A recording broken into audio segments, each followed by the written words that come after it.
is it that scares you? What are you afraid of? I learned that I'm claustrophobic, or that I can't deal with confined spaces when I was a child and we went caving and I almost stopped breathing.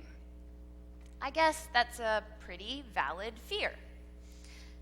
This week at MYF, we were playing 20 questions with Cassidy, who is the new youth intern. And someone asked her, "What are you afraid of?" While some of the youth kind of oohed and awed at, "Ooh, it's getting pretty deep," Cassidy answered very honestly, telling us some of her surface fears, but also some of the deeper fears that she holds. What is it that you fear? But I'm getting a little ahead of myself. The people of Israel were complaining a bit to Moses. They did that a lot. But they were also asking something of God. They wanted a prophet, someone who would lead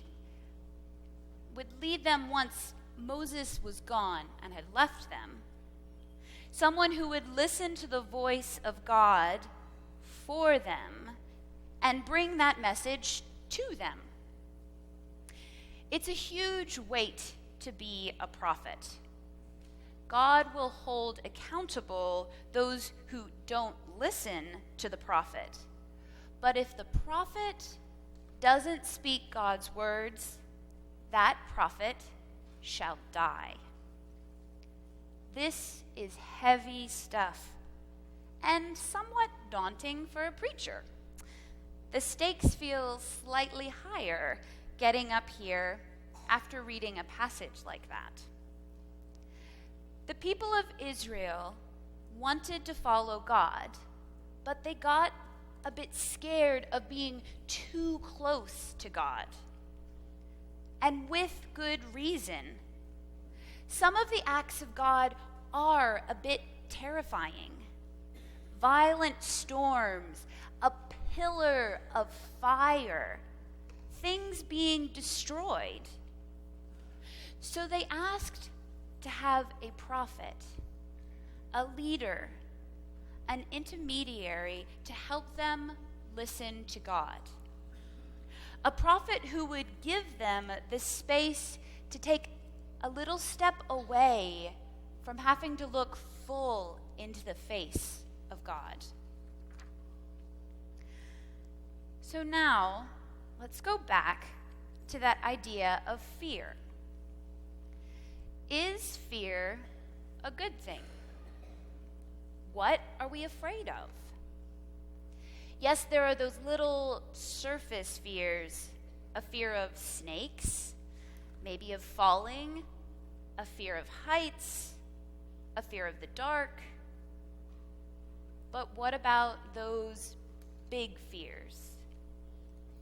A fear that we won't be loved, that we will fail, that we won't be able to have children, that we will be neglected or forgotten when we are gone. How do we relate to these fears, and are we consciously aware of them? How might these fears be controlling us? How often do we name these deep fears? And how often do we acknowledge the power that they have over us? One of my favorite books in the Bible is the book of Psalms. As I read the Psalms, I am often jarred by lines like, "Happy are those who fear the Lord." This is not the way that I'm used to the word fear being used. Fear of God does not give me that warm, fuzzy feeling. How is the idea of fear of God used in the Bible? Is it a good thing? Is it awe and respect? Excuse me. Or is there something more there? Is some fear of God good for us? The Bible uses the word fear at least 300 times in reference to God. So we may need to be careful not to downplay this idea or brush it aside. We shouldn't dilute the concept of fear of God as just piety or reverence. This fear is knowing God in sheer awesomeness, loving God utterly and exclusively. This absolute love of God means total surrender. Scripture is full of examples of how fearing God is a positive rather than a negative thing. Yet this fear is still of something that might be hazardous or feel unsafe. Like the people of Israel, we might want to not be too up close and personal with this God because it feels dangerous, like stepping too close to a raging fire. But when Jesus shows up, he is the true revelation of God. Here is God with a human face on, with human skin.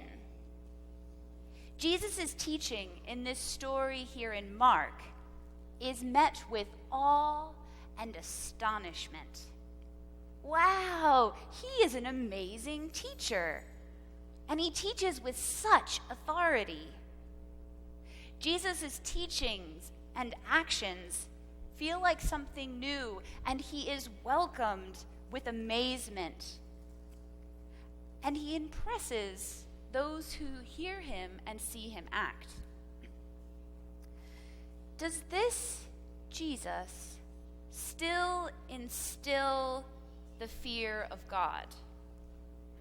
God knew we needed an approachable face of God.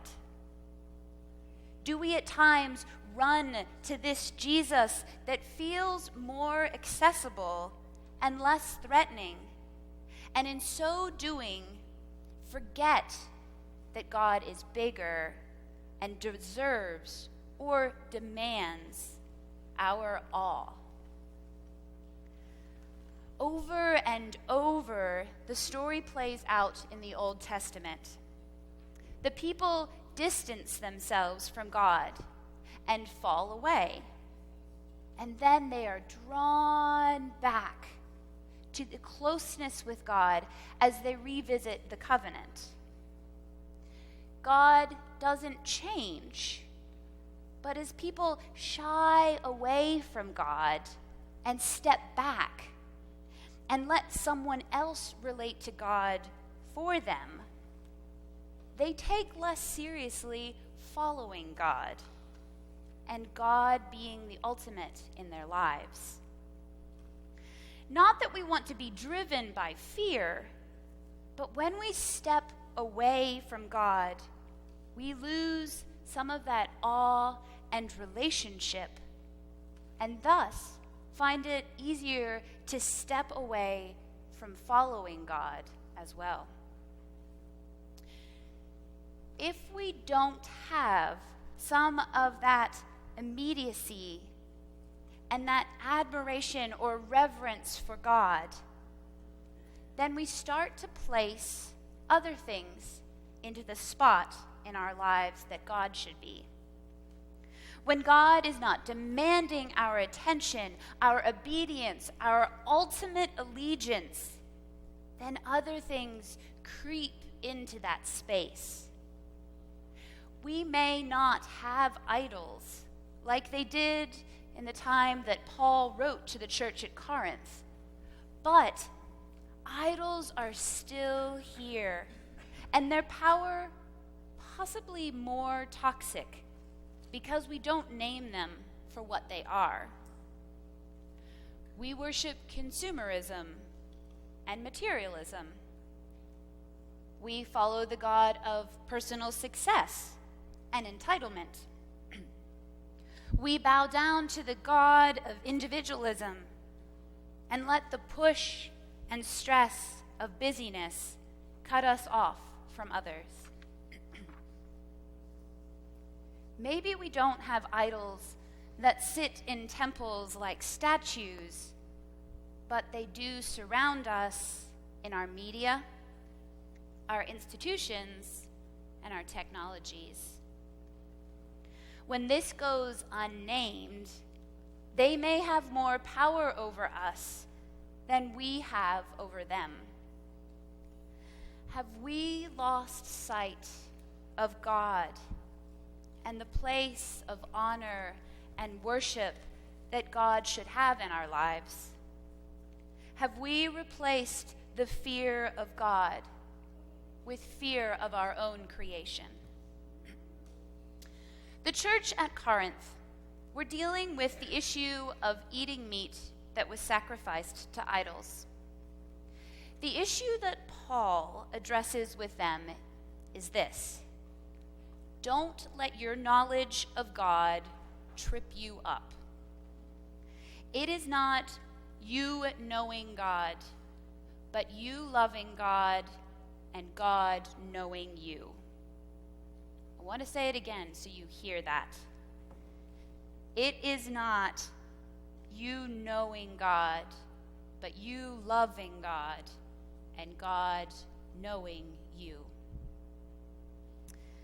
How this love spills over into the community is, again, us not abusing what we know, but thinking of the larger community and how our actions of faith affect others.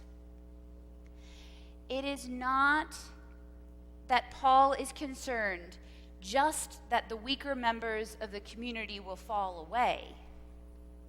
He is afraid that it will destroy them and their connection to God.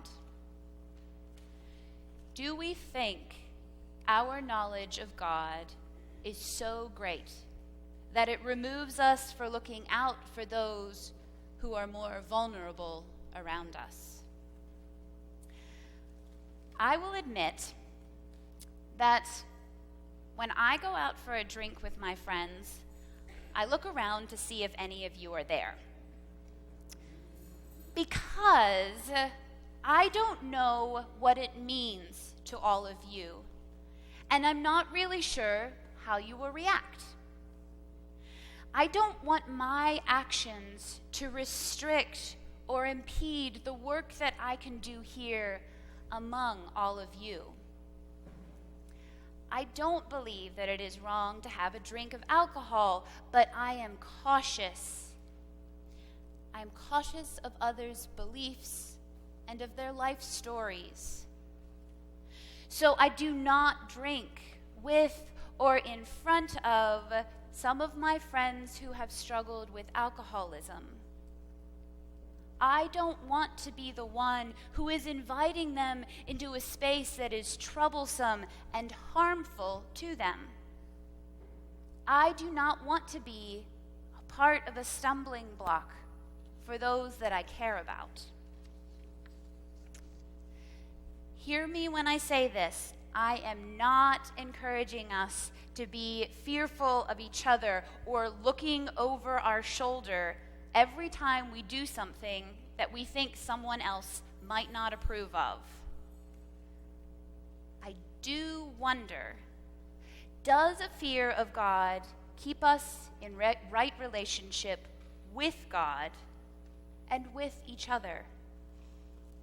If we don't have a little or a lot of fear, does it skew how we think about ourselves and the world? One writer reflects that fearing God is good because it saves us from caving in to our own sinful nature. That's why hearing someone is God-fearing actually makes us trust that person more. If they fear God, they are more likely to keep their word and treat others with kindness. William D. Eisenhower, in an article in Christianity Today, puts it this way, and this is a long quote, but I quote, "Unfortunately, many of us presume that the world is the ultimate threat and that God functions to offset it. How different this is from the biblical position that God is far scarier than the world. When we assume that the world is the ultimate threat, we give it unwarranted power. For in truth, the world's threats are temporary.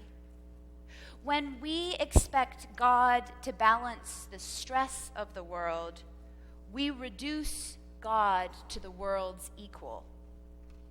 As I walk with the Lord, I discover that God possesses an omniscious threat to my ego, but not to me.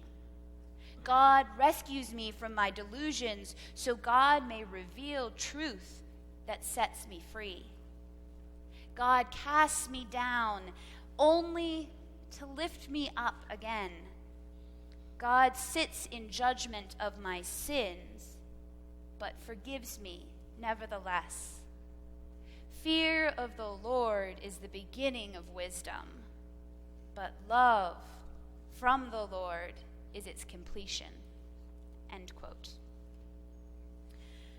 Fear of God can offset or counteract our other fears.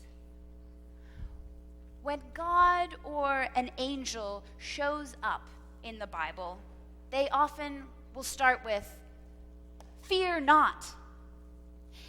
Yet the person that they're showing up to talk to often already has a loving surrender before God, giving God the lead in their lives.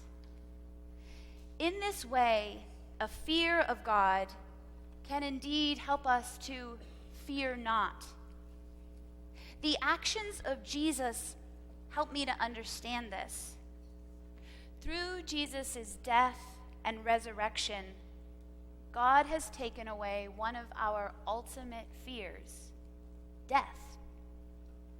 Our God is bigger than death. If another cannot hold the fear of death over me, what do they have to threaten me with? When we stand before the God who created heaven and earth and bow in total devotion before that God, what do we have to fear of humans and their creation? May we push back the distractions and face God. I pray that we can stand in the overwhelming, terrifying awe of God, and in so doing, draw near to our Maker, surrendering our fears and giving God our whole life. As I close this sermon, I want us to pause for a moment and reflect. What is our fear of God? Do we draw near to God in awe and surrender? I invite you to spend a moment reflecting on your own in silence.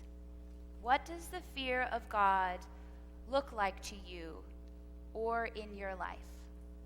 Let's just take a moment to reflect.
this reflection time, I invite you to turn to sing the journey, number 27, and let's sing together about this God of the Bible.